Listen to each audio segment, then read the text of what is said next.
Hello everybody, it's Ezra time again and welcome back to another reaction video. And today I'm gonna be reacting to Game Theory FNAF, The Secret Crimes of 1985 apparently. Um, so I don't exactly know what is mean because I'm pretty sure there is some, maybe this is there is some like relation with the new VR updated and or maybe the book that is about to be released. Yeah, I don't know. I haven't actually keeping up with the FNAF news lately, so I might miss some stuff. But I do aware that 2020 is gonna be a big event of FNAF. Well, according to Doco anyway. Um, and yeah, there is some big FNAF games coming in, and there is some few books that actually is going to be released, or maybe it was released yet. I don't think so. Um, and then I heard that the VR is obviously getting an update, and apparently there is some stuff that is actually coming soon at that VR.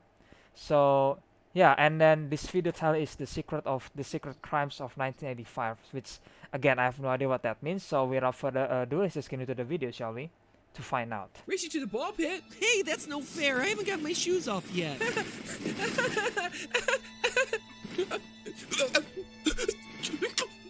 Oh, Made it. Ozzy? oh yeah, that was Ozzy? from the book, right? Ozzy! Ozzy!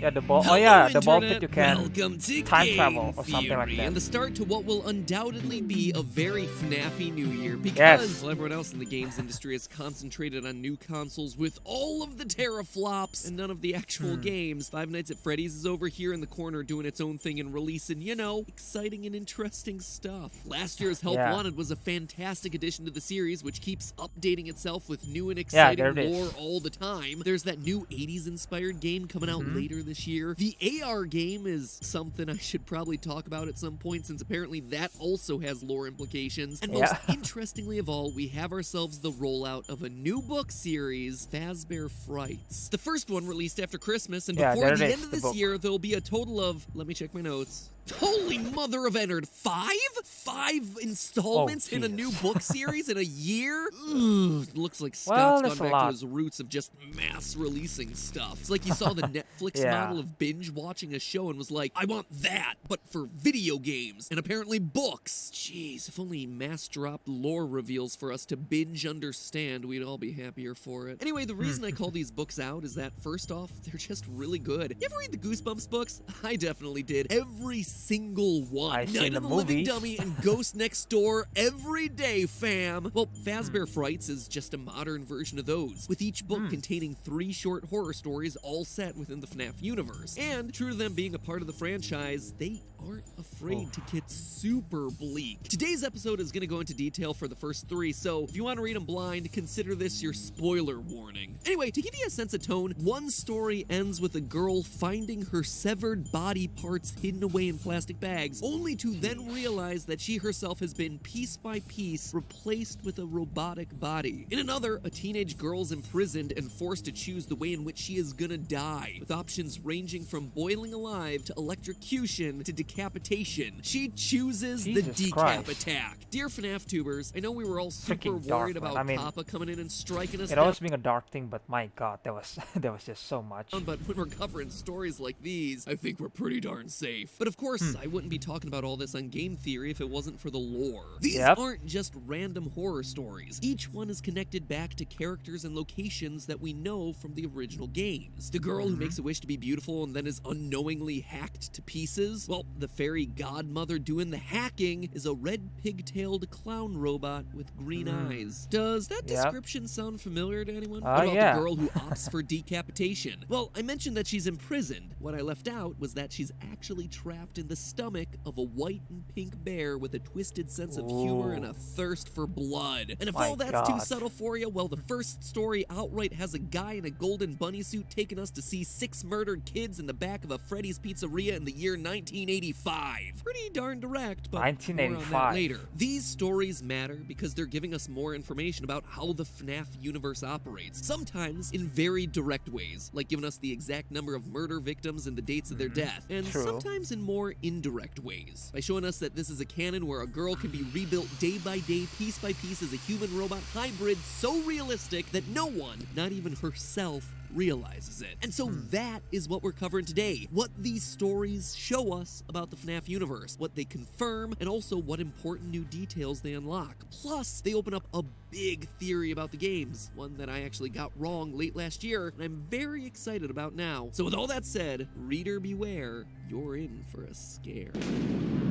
Oh, and for those of you who've dismissed the stories as non-canon, I wouldn't be too quick to judge these books. Each one of them has this in its official description. Quote, in this volume, horror master Scott Cawthon spins 3 sinister novella-length stories from different corners of his series' canon. End quote. Different corners of the canon, you say? Sounds to me like some stories are going to be more aligned with the trilogy of books, some more so with the canon of the games, but still, all of them existing within the canon itself. So absolutely worth our time to investigate. The first story actually has a lot to cover, so I'm gonna just save that one for last and instead start with the second, To Be Beautiful. In it, Sarah, a 14-year-old girl, rescues a red pigtailed clown animatronic from the trunk of a car that she finds in a scrapyard. Grateful to be saved, the robot, who calls herself Eleanor, but is probably better described as Giraffe Baby based on the cut illustrations from the book, says that she'll grant any wish. Sarah wishes to be beautiful, and Baby, like a twisted fairy godmother, makes it happen by putting Sarah to sleep every night and hacking off sections of her body while she's unconscious, replacing them with robotic junk.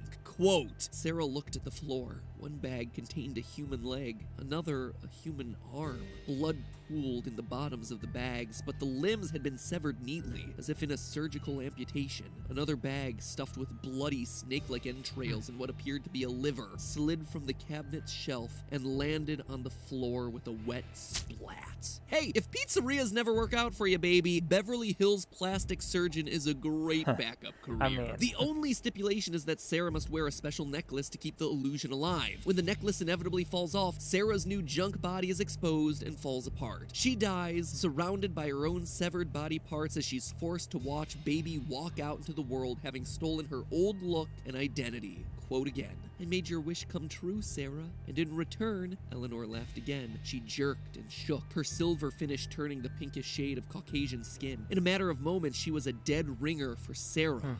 Well, you certainly made my wishes come true. Great story to read to the kids at night, by the way. Good night, sleep tight, don't let the shape-shifting robot slice off your face and steal it. Anyway, as I mentioned before, Sarah's extreme makeover confirms that in the FNAF canon, humans can be partly or fully robotic without ever knowing it. We've seen it before in the original trilogy of books, where the fourth closet revealed that protagonist Charlie was a highly advanced robot, and we're seeing it again happen here. A normal human Sarah unknowingly being remade into a robot. The fact that this is now a recurring element of the series goes to support the idea that Michael, the crying child of FNAF 4, after getting bitten, could have been put back together in a much more literal way than any of us were expecting all those years ago. He was put together as a machine. He grew up without knowing it and was only able to figure it all out once he miraculously survived being scooped at the end of Sister Location. But something is wrong with me.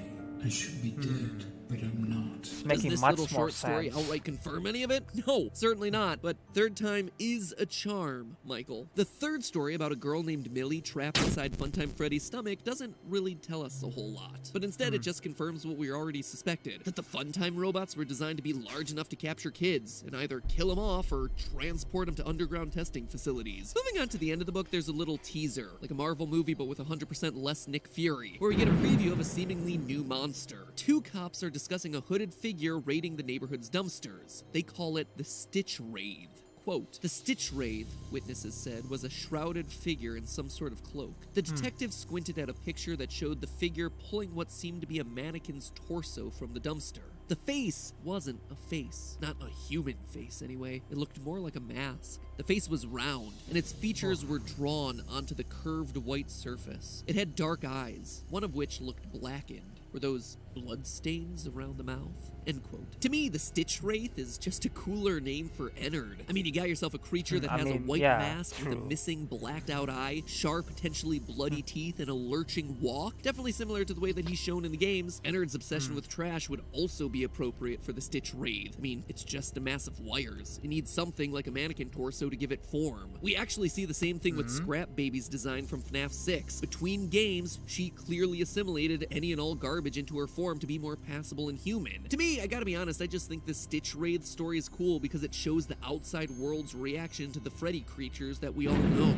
It starts to show what happened to him after the events of the game. It connects the dots for the story after the credits finished rolling. To know that Ennard, after he escapes from Sister Location, to the in-universe people going about their daily lives is just this urban legend named the Stitch Wraith, I guess that's just pretty interesting to me. I think it's fun. Anyway, it's also worth noting here that the teaser attributes 5 dead bodies to Ennard. Quote, five withered bodies with eyes that bled black down the sides of the face, end quote. So it appears that Ennard, after leaving Michael's body, tried to skin suit 5 or so other people. Notice that it says withered bodies. These are bodies that have clearly decayed, just like we saw with Michael's at the end of Sister Location. And the mode of death, them crying black, it's just the body leaking oil as Ennard needs to go and find another skin suit to possess. So that's pretty much everything else. But what I really want to focus on now and in a follow-up mini-theory is the first story of this bunch. The story where the book gets its name, Into the Pit. In it, a video game-loving, anime-obsessed 10-year-old boy named Oswald is forced to spend most of his summer in an old, run-down restaurant named Jeff's Pizza. One day, wanting to pull a prank on his father, he finds himself in a, wait for this, time-traveling ball pit. That takes him to 1985, the day where 6 murders have just happened at Freddy Fazbear's Pizzeria. Quote, when the smell of pizza hit Oswald's nose, he understood. He was still in Jeff's Pizza, or more accurately, what Jeff's Pizza had been before Jeff took over. The ball pit was new and not roped off. On the wall was a mural of the same characters performing on stage, the brown bear, the blue rabbit, and the bird girl. Below their faces were the words Freddy Fazbear's Pizza. He even caught sight of a calendar hanging in an open office that helped him pinpoint the date, 1985,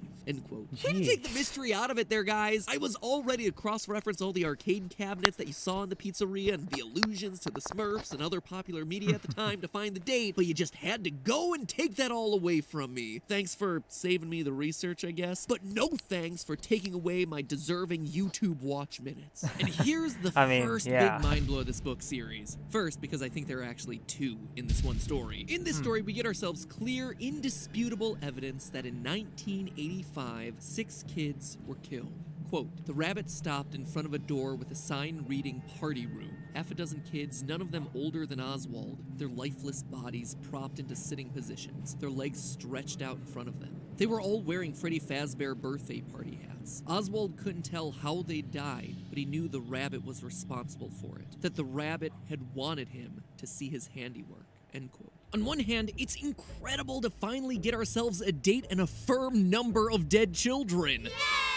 But get ready to change your Facebook status because it is complicated. You see, 1985 has never once been an important date in the series. 1983? Absolutely, that's FNAF 4. 1987? You betcha, that's FNAF 2. We've got ourselves 80s representation everywhere. Mullets and Oingo Boingo for days, but never, not once has there ever been a mention of 1985. And while it might be easy to immediately write that off as a typo or some non-canon event, it's definitely not. Far from it. In fact, for as wacko as it seems, this time-traveling ball pit from a short story and a spin-off series of books takes Oswald back to a pizzeria that we've never seen before, but one that we have absolutely known to have existed since the second game in this series. As proof, let me pull up a clip from my second ever episode on FNAF. Back when Purple Guy was actually Phone Guy.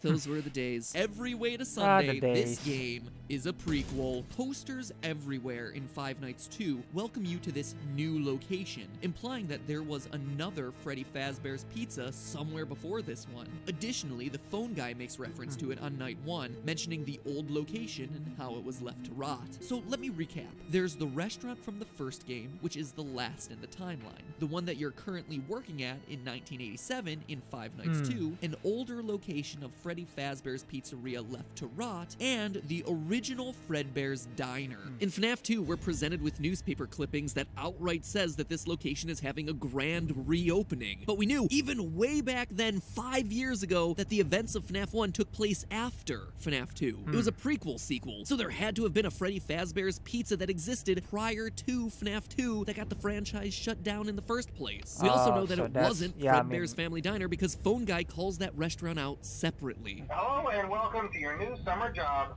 at the new and improved Freddy Fazbear's Pizza. We're going to try to contact the original restaurant owner I think the name of the place was Fredbear's Family Diner or something like that. So in this one random little scene from Fazbear Frights, we uncover a pivotal piece of the timeline that's been missing for the last 5 years. A mystery pizzeria that's been gone since the very beginning of this franchise. A pizzeria that looks to be home to the first 6 actual murders of the Fazbear story. In fact, I can actually do you one better. I believe this to be the 6 dead kids that we end up reuniting in the Happiest Day minigame from FNAF 3. Notice that detail about all of them wearing party hats. These were kids all taken from the same party. And the Happiest Day minigame from FNAF 3 has us reuniting them to finally finish the birthday party that got prematurely and gruesomely cut short. This is huge information here, guys. However, true to form, as it always is with this story, not everything lines up. With this being chronologically the earliest set of murders that we see at a pizzeria set before 1987, then we should be seeing the animatronics get possessed here. It's something that we've never actually seen in the games. This should be the missing children's incident, where the victims' bodies are shoved into the suits never to be found. But it's clearly not. The book makes it very obvious that these bodies were clearly out and visible. Quote again, there were noises, but not the usual ones of Freddy Fazbear's. Screams, crying children, yells for help, chaos. Oswald's stomach in knots, he moved through the crowd, past crying mothers running with their toddlers in their arms, past dads grasping children's hands and leading them swiftly towards the exit, their faces masks of shock.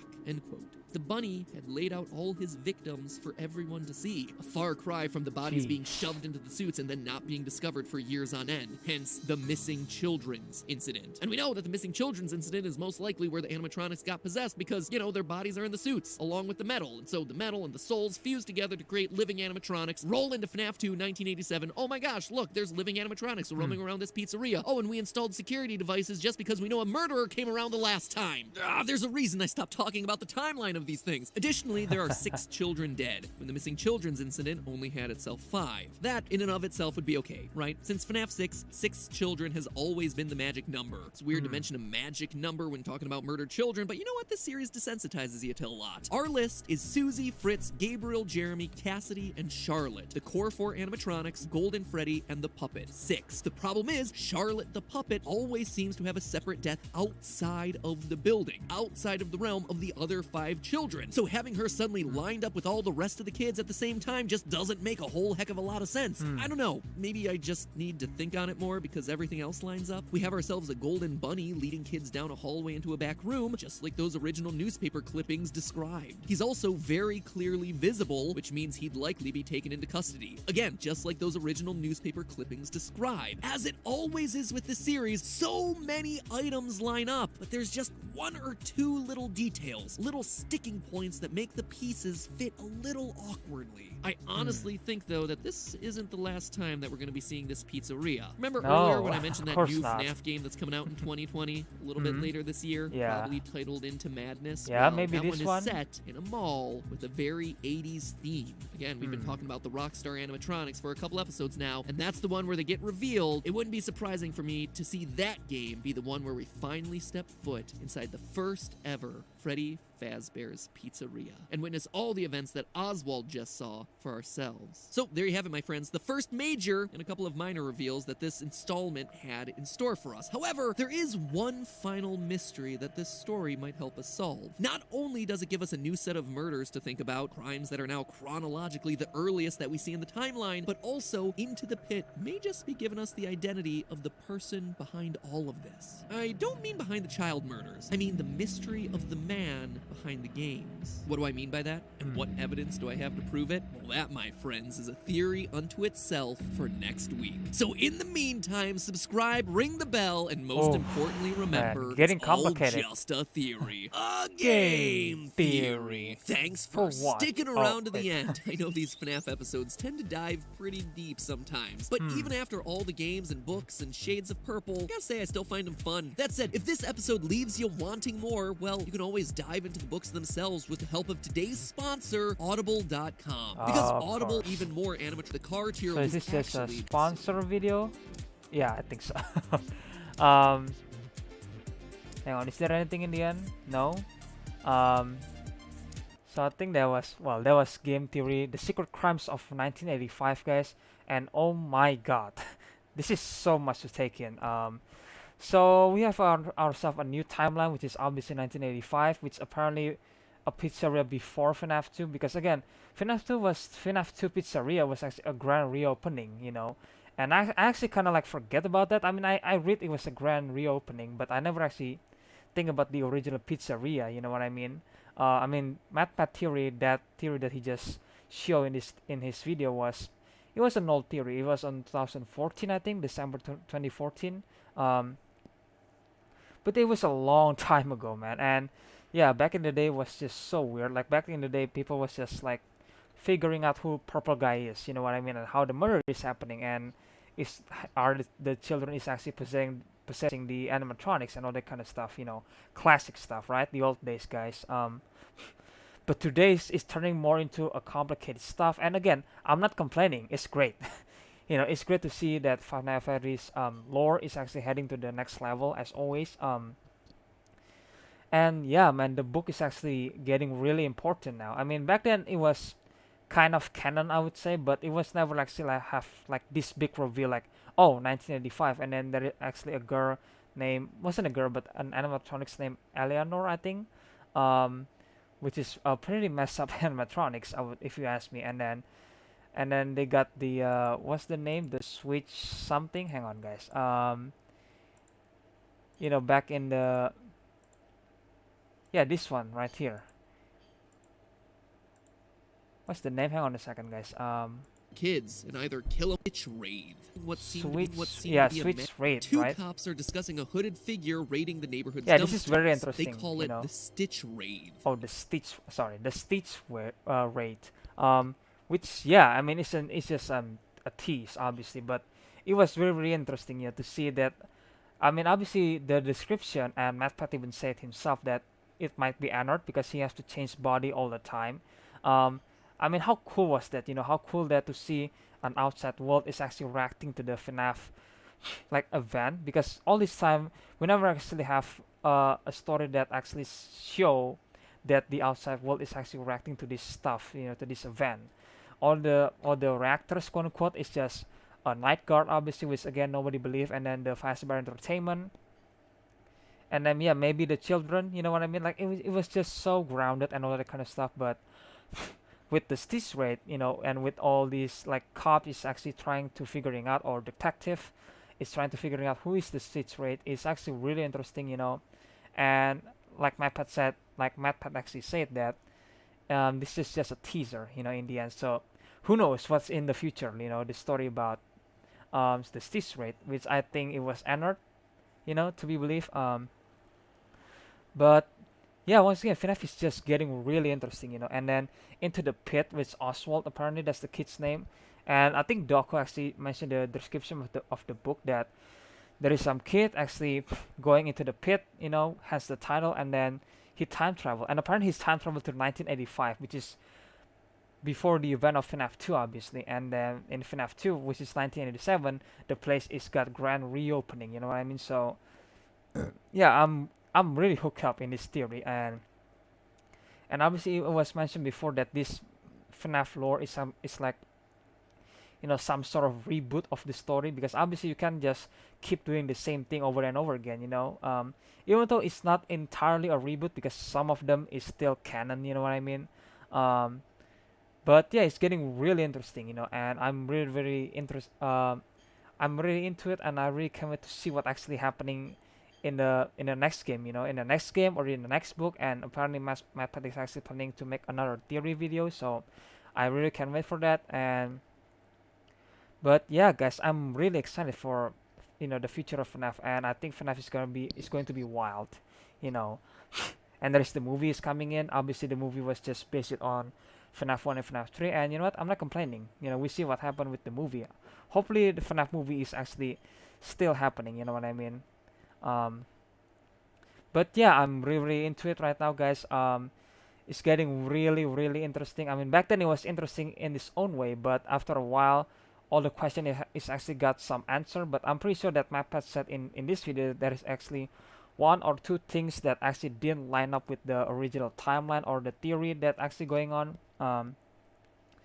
But I'm pretty sure that that's is gonna get complicated in the future, and some theory might get answered later on. But Scott Cotton, he's gonna add something up.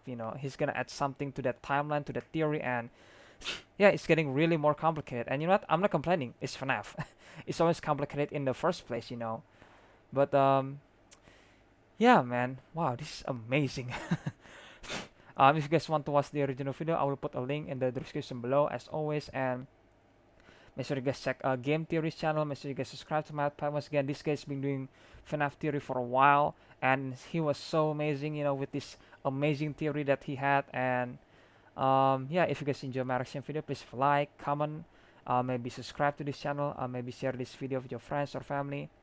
And yeah, once again, guys, thank you for everybody who been subscribing to this channel, who's supporting this channel.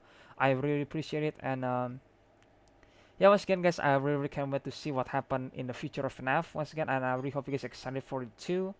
And yeah, once again, I really hope you guys enjoy this video, and I will see you guys in the next one then. Bye.